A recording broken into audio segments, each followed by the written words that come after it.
বিসমিল্লাহির রহমানির রহিম। আসসালামু আলাইকুম। প্রতিদিনের মতো আবার একটা ভিডিও নিয়ে আসলাম। ঈদের চতুর্থ দিন, দ্বিতীয় দিন তো ভাইয়ের শ্বশুরবাড়ি চলে গেছিলাম, তৃতীয় দিন চলে আসছি, এখন চতুর্থ দিন যাচ্ছি ননাসের বাসায়, যার জন্য ভাইয়ের বাসা থেকে তাড়াহুড়া করে চলে আসছি। আর এসে একটু অসুস্থ হয়ে গেছিলাম, তারপরেও গেলাম শ্বশুরবাড়ি। ননাসের বাড়িতে দাওয়াত ছিল, ওই দাওয়াতের জন্য তো মা ছেলে দুজন যাচ্ছি, সেটারই একটা ছোট্ট ভিডিও করলাম।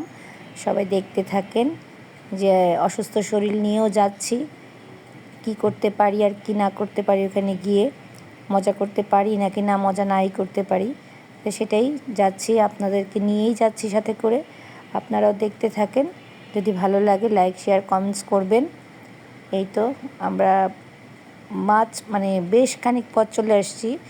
এটা হচ্ছে নব থিয়েটারের সামনে দিয়ে আমরা যাচ্ছি, যেহেতু আমার ননাসের বাসাটা হচ্ছে মিরপুর শেওড়াপাড়া।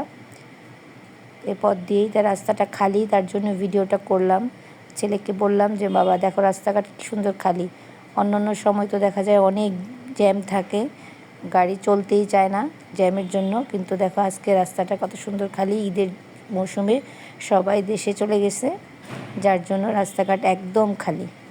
আর আমরা সবচেয়ে আশ্চর্য যে আমরা মাত্র 15 মিনিটে আমরা শেওড়াপাড়ায় গেছি। খিলগাঁ থেকে শেওড়াপাড়া 15 মিনিটই যাওয়া হয়েছে আমাদের।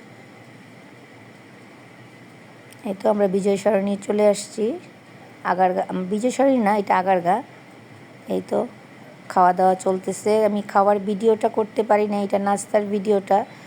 আর ভিডিওটা করতে বললামই তো যে একটু অসুস্থ ছিলাম, তার জন্য নাস্তার ভিডিওটা করা হয়েছে।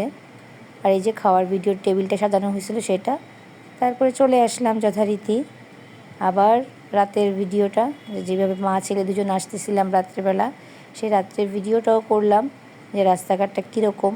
রাতেও ভালোই লাগলো, জ্যাম ছিল না, জ্যাম ছাড়াই চলে আসলাম, তাড়াহুড়া করেই চলে আসছি, কারণ অসুস্থ ছিলাম দেখে। ওইখানে ওষুধ এনেও ওষুধ খেয়েছিলাম যে একটু ভালো লাগবে কিনা। খোদা হাফেজ।